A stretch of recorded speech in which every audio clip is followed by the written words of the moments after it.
Bonjour, bienvenue dans ce nouveau potin de la paye. Potin de la paye qui porte sur une décision de cour de cassation, chambre civile. Alors pourquoi chambre civile? Parce qu'il s'agit d'une décision concernant un redressement de l'URSSAF et la contestation du redressement par l'entreprise. Rappelons les faits. L'URSSAF a redressé l'entreprise au motif qu'à l'occasion de séminaires, cocktails et autres événements festifs, des avantages en nature et des cadeaux ont été offerts par l'employeur. L'entreprise conteste le chef de redressement. Effectivement, elle a organisé des séminaires, des cocktails auxquels participaient les salariés, certains salariés de l'entreprise, mais précisément puisque ces événements avaient une visée commerciale, une visée professionnelle, et à l'occasion de ces événements, les salariés présents pouvaient développer leur réseau, développer les relations avec les professionnels avec lesquels ils travaillaient et qui, par ailleurs, professionnels, étaient des apporteurs d'affaires pour l'entreprise.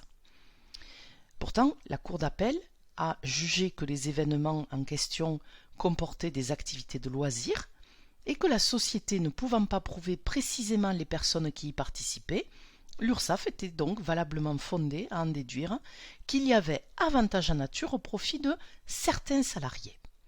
Donc l'entreprise porte l'affaire devant la Cour de cassation et la Cour de cassation conclut la chose suivante. Puisque seuls quelques salariés avaient participé à ces événements et que par ailleurs on ne peut pas savoir précisément qui a réellement bénéficié des cadeaux et prestations offertes à l'occasion de ces événements, il s'agira de rechercher si les dépenses de l'entreprise constituent des avantages en nature dont ont pu bénéficier certains salariés de l'entreprise à l'occasion ou en contrepartie de leur travail. C'est ça en fait le problème. C'est que lorsque le salarié bénéficie de cadeaux ou d'avantages en nature à l'occasion ou en contrepartie du travail, eh bien, c'est du salaire. Au sens de l'article L242.1 du Code de la sécurité sociale, c'est de la rémunération, c'est soumis à cotisation. Cette affaire nous amène d'ailleurs à faire preuve d'une certaine vigilance sur les pratiques qu'on considère parfois plutôt sympas, comme des pratiques qui sont offrir un voyage. Alors si vous offrez un voyage dans le cadre d'un séminaire dans lequel le salarié au cours duquel le salarié va travailler pour moitié au moins du temps du voyage, pourquoi pas? Lorsque vous offrez un voyage au Kenya au salarié avec son conjoint, il y a des affaires pour lesquelles effectivement l'entreprise a été redressée au motif qu'il s'agit d'un avantage en nature.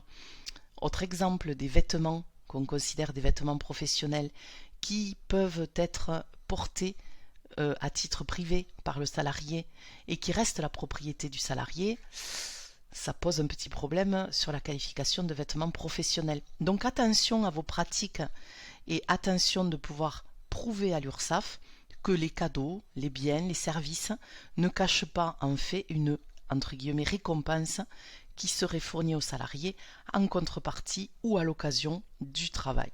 Voilà, cette jurisprudence nous a permis de faire un petit point sur ce qui peut être qualifié d'avantage en nature. Je vous souhaite une belle journée et vous dis à bientôt pour un nouveau potin de la paye.